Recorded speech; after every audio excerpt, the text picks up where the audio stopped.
Hi friends, ఈ రోజు మీకు గ్లిస్టర్ పేస్ట్ గురించి తెలియజేస్తాను. ఇది యాంబ్లిక్ సంబంధించిన పేస్ట్. ఈ పేస్ట్ వచ్చేసి మనకు పిప్పంటి నొప్పికి ఎక్స్ట్రాడినరీ పని చేస్తుంది. ఎవరైనా పిప్పంల నొప్పితో బాధపడుతున్నట్లయితే ఇది వాడచ్చు. అట్లాగే నోటి దుర్వాసన ఉన్నా, పచ్చటి గారెలు ఉన్నా, ఎవరైనా గుట్కా నవలి వాళ్ళకు నోటి పూత టైప్ లో వస్తున్నా, అట్లాగే ఇంకా నోట్లకు సంబంధించిన ఎటువంటి సమస్యలైనా కూడా క్లియర్ గా తీసేస్తుంది. అట్లాగే మనకు ఒకవేళ మనం మింగినా కూడా లోపల డైజెస్టివ్ సిస్టమ్ కి ఎటువంటి ప్రాబ్లం లేకుండా ఉంటుందంటే.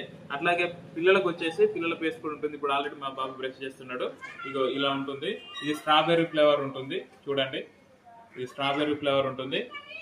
పిల్లలకు కొంచెం మింగినా కూడా పెద్ద ఇబ్బంది అనేది అయితే ఉండదు. పిల్లల పేస్ట్ ఇది. మా నాన్న ఎలా ఉంది నాన్న పేస్ట్? బ్రష్ తీసి మాట్లాడు. ఓకే, కాబట్టి అట్లాగే మనకి బ్రష్ కూడా ఉంటుందండి. ఈ బ్రష్ వచ్చేసి మనకు గమ్స్ కి ఎటువంటి ఎఫెక్ట్ కాకుండా నీట్ గా క్లియర్ గా మనకు క్లీన్ చేస్తుంది. థ్యాంక్ యూ అండి.